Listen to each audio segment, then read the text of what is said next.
Hello there, my name's Angela, and Explore Churches, that's the tourism wing of the National Churches Trust, have asked me to make these series of videos about making videos of churches. Hopefully, with the tips I'm going to share with you today, you'll be able to make better videos of your church and get people exploring your church. Underneath each video, you will find links which will take you to any gadgets that I recommend, any software that I recommend, and any videos by other people and organisations that I want you to watch for inspiration. The advice I give with all my training sessions is if you want to know how to do a specific thing with your specific make and model, type that make and model into Google along with the question, but not only that, make sure that you're searching Google for the very latest articles, and it's easy to do that if you know how.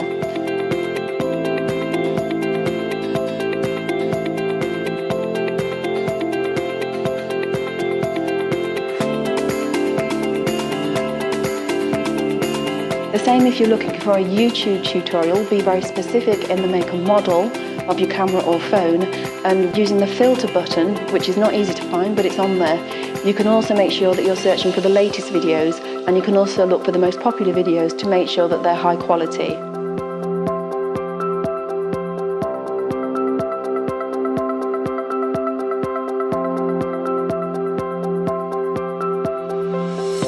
If you just have fairly short footage on your phone, you can email it to yourself to get it onto your desktop machine and then start editing. There are video apps available for editing on your phone, which are very good, and we're going to recommend a few of them in the text below this video.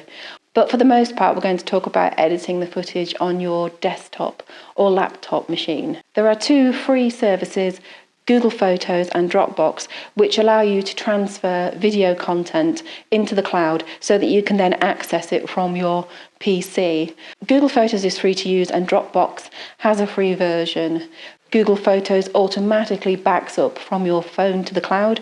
With Dropbox, you physically drop the file into your Dropbox folder on your phone, and then you can access it from your PC. Obviously, if you're using more traditional camera, you would plug it into your laptop and transfer the files that way. So as you start to grow in confidence, you will want to start using editing software, and here are a few of the most highly recommended ones available on the market. All of these have been chosen because they have free versions. For desktop PC, we have VSDC Free Video Editor and Shotcut. For all the Apple products, iPhone, iPad and Mac, we have iMovie Splice and Cameo. For Android smartphones, we have Filmora Go, Adobe Premiere Clip or Video Show.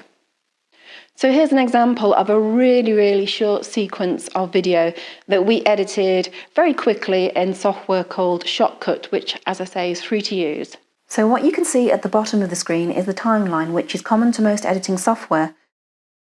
And here the editor is dragging the clips into the timeline in order.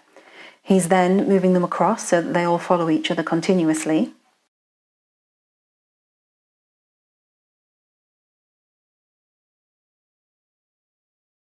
So he's decided that the first cut is a little too long, so he's made it shorter. This second clip is a little shaky at the beginning, so he's decided to take that beginning out. He's also decided this clip is a little long overall, so he's dragged that to cut it into a shorter length. He's also decided that the final cut is also slightly long, so again he's shortened that. Now you can see he's added a fade in from black at the start of the video and a fade out to black at the end. He's now added some classical music to the piece. You can see that with the graph down the bottom.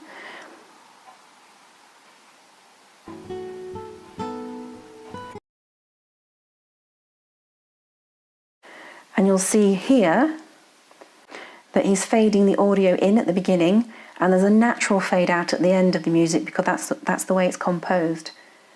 So he's dragging the music across so that the natural fade out coincides with the natural end of the video.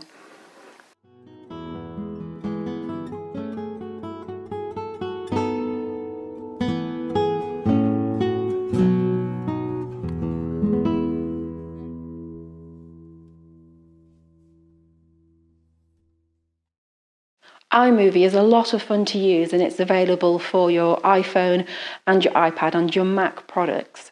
It encourages you to edit your videos as if they were a film, hence the movie name, and you can also make a trailer style edit for your church. So you'll end up with a film that can be fast-paced and very entertaining and will appeal to a mass market. We've included a link in the comment sections to a tutorial on iMovie. We know at the moment YouTube has a video editor in development. When that's available, that will probably be your best first port of call for editing videos that are going to end up on YouTube anyway. So YouTube is obviously the perfect destination for your videos, and Explore Churches do have a channel where they can host churches' videos for them. It would also be worth asking if your diocese or your deanery or your group of churches has a YouTube channel where you can put your videos. It's a good idea to group together and have the one YouTube channel serving several churches, so that you can all share the same audience. The default maximum video length for YouTube videos is 15 minutes, and generally that is the maximum time people want to spend watching a video. You can have longer videos, but for the purpose of the work you're doing, 15 minutes is definitely a maximum to aim for. Once your video is up on YouTube, you will have a unique web address or URL for that video, which means you can share it everywhere. You can post it on Facebook or Twitter. You can email it to friends. That's a permanent pointer to where that video is. Also, with YouTube videos, you can get hold of code which will enable you to embed that code onto your website or anyone else's website who wants to share your video. Facebook has massive reach on the internet. Over 70% of adults that use the internet have a Facebook account. So it is worth as well your church or your church group or your diocese having a presence on Facebook. So you can share your YouTube link on Facebook, but you can also directly upload your video to Facebook.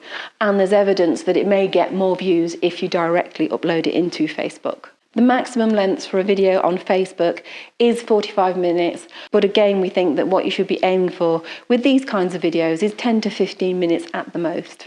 There's a new option in Facebook called Facebook Live, which is like a live broadcast that you do, and it happens straight away to the people that follow your Facebook page. Though you have to be quite courageous to try it, but it is worth doing because Facebook prioritise those live videos very highly, so they get to reach a really big audience. So if you have an event, a concert, something that's happening in the moment, it can be worth doing one of those Facebook Live videos to get across what's happening in your church right now. You can practice on your personal Facebook page to get the hang of the mechanisms before you do it, and a Facebook Live video is available permanently on your Facebook page for people to watch again later. Again, a link below this video to explain how to do this. I'm now going to briefly talk about Instagram, which is another social media platform. This reaches a younger audience than Facebook, perhaps the 20 to 35-year-olds. They also allow videos on Instagram, and the maximum length there is 60 seconds. So these are supposed to be very short and sweet. It's ideal for, again, on-the-spot video work. This is what is happening in the church right now. You can also add filters to the video to make them look very arty. I would say if there's perhaps a young person associated with your church that uses Instagram a lot, they may want to take on the role of being somebody who takes Instagram videos in your church to share on that platform and reach a newer audience. A really important point to consider when uploading your video and when setting up all its details in the likes of YouTube or Facebook or Instagram is the words that you use to make sure that video is very easily found by people searching. So obviously you will need your church's name and its location. You may also want to mention the period of church you have. Is it medieval? Is it Queen Anne?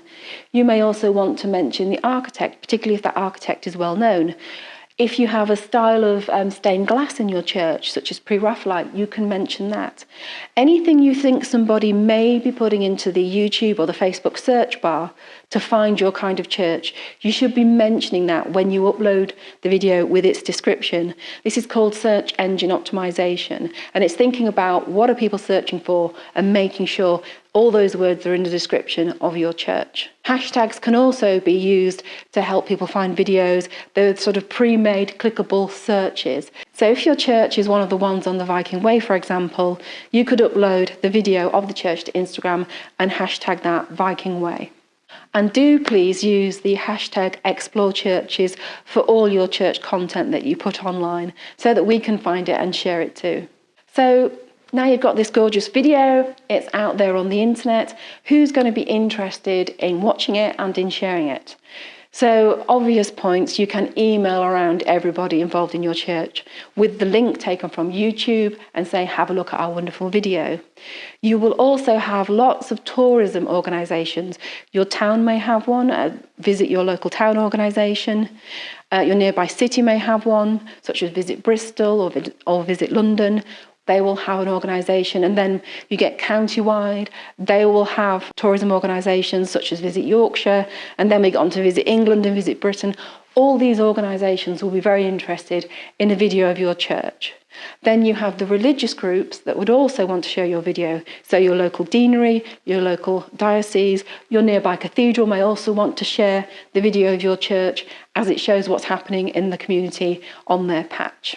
And don't forget that your local press could also be very interested in your church video, particularly if it's of an event. So if you have a video of lots of happy people at an event enjoying your church, you can also send it along to the local press, and they may well want to embed it on their website to show their readers. There are other organisations associated with where you live, such as local wildlife trusts, local charities, local parks, perhaps even a national park.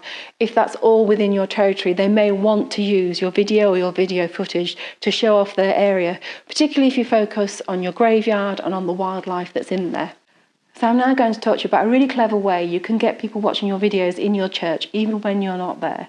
So this is basically using QR codes, which you may have seen. They're these black and white codes that you probably have seen on posters, maybe on food packaging.